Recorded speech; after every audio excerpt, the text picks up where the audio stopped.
Hey teachers, we are so excited to be able to welcome you back for a brand new year here at First Baptist in our kids ministry on Sunday morning ministry. And it is one of our most favorite times of the year to see all the new kids coming up into kindergarten and being able to send our fifth graders off, hopefully fully trained and ready to go into our middle school ministry. And so today I just wanted to go back over with you some information that we have emailed out to you. So hopefully all this information, maybe in a little bit more detail, you'll get in an email if you haven't already gotten it, to be able to explain to you a few changes, some things to look forward to, and really some reminders about how we function as a ministry on Sunday mornings. Okay? So first things first, I just want to tell you about and make sure you understand where we are going to be located when it comes to especially the older kids, but younger kids too. You're going to be in your same rooms, younger kids, teachers, so it's going to be in the same rooms you were at. Miss Hillary has let you know that, and we're going to have some people swapping around a little bit, but we are planning on using those same rooms. Now, for the older kids, if you used the same rooms this summer, if you came to us when we changed the rooms out this summer, then we're going to be basically in those same rooms for the fall. The only difference, and we really changed this a couple weeks ago, so you should be pretty used to it already. We did move the fourth grade around the corner, first room on the left around the corner. That's 234. And that's where our fifth graders are going to be. The rest of everybody else are going to be on this first hallway before you go around the corner. We just felt like trying to have everybody visible, have every classroom as much as possible where we could see you down that way, and you could see us if you needed us, was the best choice for us. So that's the reason we moved there, okay? Hopefully you'll be able to see the signs, you'll be able to find your way this week and be able to get to the rooms if you, for some reason, haven't served yet in those, or maybe you're just changing rooms. A few of you are changing out to a couple different rooms. So thank you for doing that. By the way, we have some new teachers in our midst, and so we are excited about bringing some new teachers up, moving up with us, and being able to adjust some others in our group. The second thing is this, and this is kind of the biggest change that you're going to see. Okay, at 9:15, you're not going to see this very much, but the 11 o'clock hour, you're going to see a big change. Because one of the things that we've been wanting to do for a while, and as we've asked parents and we've asked other people what should be something that we should look at, and honestly, what we've wanted to do is to offer the kids' worship environment, this high energy here in the kids' theater worship environment at the 11 o'clock hour, just like we're offering it at 9:15. And up until now, we've just kind of struggled with how do we do that? How do we allow still for small groups for those kids who maybe are here for the second hour? How do we do that? And so we've just decided to take the plunge, step out in faith, and Sarah and I have worked with a few others to try to create the same environment at 11 that we have at 9:15 and be able to function for those who are there for the very first time. So that's the key piece for you to understand what's happening both in our younger kids and in our older kids. So here's the deal. If a child only comes to the 11 o'clock hour, then we are going to offer them the chance to come to our kids' worship time. So if you're a leader in those grades, you're going to be bringing a group down to the kids' worship theater. You'll no longer have to worry about teaching a full lesson during the 11 o'clock hour. You're going to be coming down to the kids' theater with your kids, where we will have the music, we'll have the lesson, we'll have a game, we'll have things set up for them to be able to hopefully teach the lesson. And then when you go back to your classroom, you'll have some things to do there, but it will be very much like the 9:15 hour, where you are there for a very short amount of time before parents are coming to get their children. And so that naturally brings up the question, well, what about those kids who have stayed now for a second hour? Are they going to have to do the same thing they did? And that's been our holdup, and that's a good question. So here's what we've decided to do. We've asked 2 teachers among you to be willing to stay on as life group teachers, as small group teachers for those kids who are there for the second hour. So Allison Beecham She's going to teach our younger kids second hour life group. And so if you are in the younger kids group, which is kindergarten, first or second grade, and you're getting ready to take your kids down to the kids theater, if you have any who are staying for the second hour, then you're going to take them to Allison's room first. Okay? So those kids will get dropped off there, and then you'll bring any first hour kids down to the kids theater.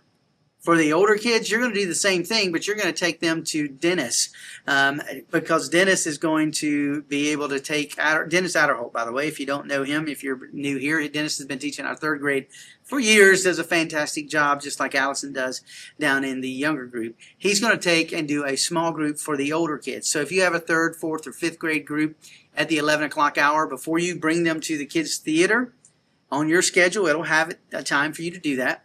Drop those kids who are there for the second time.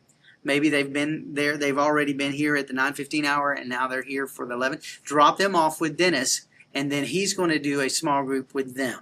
Okay? So then that leads the question, okay, how do I get my kids back? What do I need to do? Well, on the way back from the kids theater, on the way back to your room, just stop by Alice and Dennis's room and pick up your kids.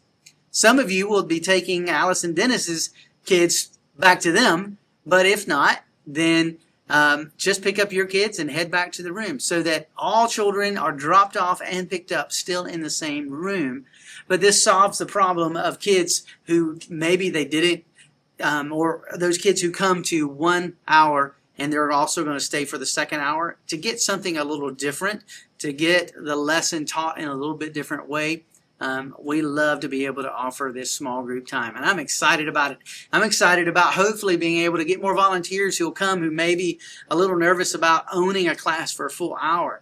You don't have to now. You can come and bring your kids down to the kids theater at both hours, at either hour, and be able to worship with them and enjoy the time with them. So the question of what do I do when I get back to the room, we're still going to give you some discussion questions, but here's the easy part of this. We're going to give you 3 or 4 discussion questions when you get back to the room. Sit the kids down and say, hey, let's talk back over the lesson that we just learned. Here's a question. And you phrase that question however you want, but they are starter questions. And see if you can get them talking to you about the lesson. All right? Once you're done with that, then take just a moment and say, we're going to have our prayer time here for our class. So does anybody have a prayer request? Take really short popcorn prayer requests if you want. And then take a moment and pray over them. When you're done praying, if parents aren't there yet, or maybe they've started to come, you have a couple options. You can bring the games back out that were there when they started, or you can use the Apple TV and go ahead and turn on either the So-and-So Show or the Story Lab for your kids to watch. Each one of them are about 10 to 12 minutes long, maybe even 15 some days, and that tends to get their attention. It still reiterates the same story they've been taught, but it kind of helps you focus the classroom so that you can do pickup and transition if you're at the early hour. Both of you, both 9:15 and 11, should be using this same method after kids worship to be able to review and pray with your kids and then transition either to home or to a new teacher coming in. That helps you so much if you're using the video to be able to do that. But if you would like to use from time to time the games that are there and provided for you, then fantastic. Go however you would like to do it. Okay? So that's the biggest change on Sunday morning with our setup and how we do it.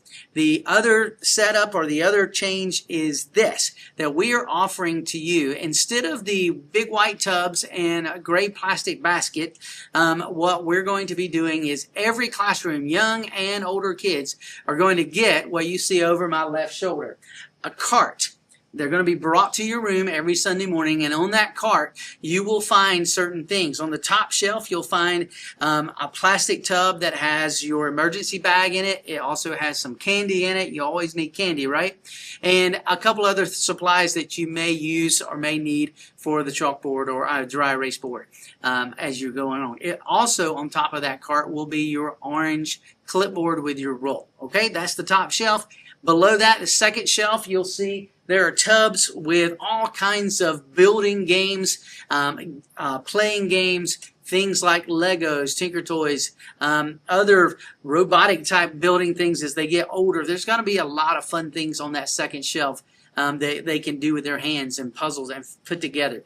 The bottom shelf has a couple different things. The bottom shelf will have some arts and craft supply stuff. So there is a water paint or paint by water. If some kids are a little more artsy, they'd rather do that. There's also specialty beads for bracelets and necklaces if they'd like to sit and make those. Some kids would rather do that than play other games. Great. Let them do that. Also on that bottom shelf, you'll find your tub of Bibles, and you'll find some supplies like markers and crayons and pencils and scissors and some things that you may need along the way to be able to do some of the arts and crafts stuff. So all of that is on your cart. Now here's the deal. We're going to bring the cart to you. You're going to be able to choose, do I set everything out, or do I let kids come and choose a game they want to play? I'm okay with you doing it either way. But here's the thing. If they get to take them all off, then at the end of the morning, they all have to come back on, okay? They all have to fit back into the same tubs. Please don't mix the tubs up with the games going every which way. Make sure that they fit back in the tubs just like you got them so that you'll have them ready for next week, or the next hour we'll have them just like you had them, okay? So help us be able to put these things back in the tubs, and let's keep them functioning the best way possible. And if that means for your classroom, you know them better than we do, it's better that you pick a few games and set them out, or trade in and out as kids come so that you're not overwhelmed. Okay? So that's a huge, huge thing. You see the cart over my shoulder. I hope you love it. Now, the end of that with the cart is this. Put everything back on the cart at the end of the 11 o'clock hour, which is somewhere around 12:15. Put everything back on the cart, including your clipboards, including your nameplate that's hanging outside your door, and roll that back to the resource room. Okay, we will get everything from there. Help us by just clearing your room, putting it on the cart, and bringing it to us. That will help us not have to go back and forth up and down the hall so many times after classes are done. Okay, if you finish up, if you're one of the classes that doesn't have an 11 o'clock hour, and you want to go ahead and bring it down at the end of your 9:15 hour, please feel free to do that. Here are a few reminders real quick before we're done for you that will help you as we are leading our classrooms, okay? Number one, make sure you're here on time. We start and open the classes at 15 minutes to the service time hour. So if the service time is at 9:15, we open our classes at 9. I need you to be ready to receive kids. So if you need to set out the boxes and make sure things are set up, you got to get there before 9, okay? Same thing at 11. You need to be there by 10:45 ready to receive kids, all right? The second thing is I want you to let the kids play. I have found that building relationships, talking to kids, getting them talking to you works so much better if they're playing. So get in there and play with them. Play the games with them. Let them play. Now, we do need boundaries. We're sharing with the school. We don't need them tearing up the school stuff, and we definitely don't need them breaking the things that we set in the tubs or scattering them all over the place, okay? This is something that you as a teacher will have control of your room and be able to guide. But listen, play, build the relationships while you do that, okay? I've gone over with you how to review the lesson. I've gone over those things. And then I just want to remind you, I mentioned this about using the So-and-So Show, but that Apple TV is there for your benefit. So there may be music, things that come on the screen, songs as you're waiting for in that 15 minutes before the service starts. Sing with them. Do the motions with them. If we put a dance with me video on there, then learn to do it with them. Have some fun with them, okay? There are going to be different things that we can put on the screens. You'll find on the screens the daily and monthly slides to help with, like the theme slides, music videos, So-and-So Show, Story Lab. Those things are going to be there absolutely every week, okay? And the last thing is this. I want to invite you next Wednesday night, not tonight, but next Wednesday night, we want to invite you out to 6:30 to the WPAC, because we're going to be praying over all these kids that are going back to school. And I'd love to have some of my teachers there. We're going to do a cookout afterwards, a hot dog cookout. You don't have to stay for that if you don't want.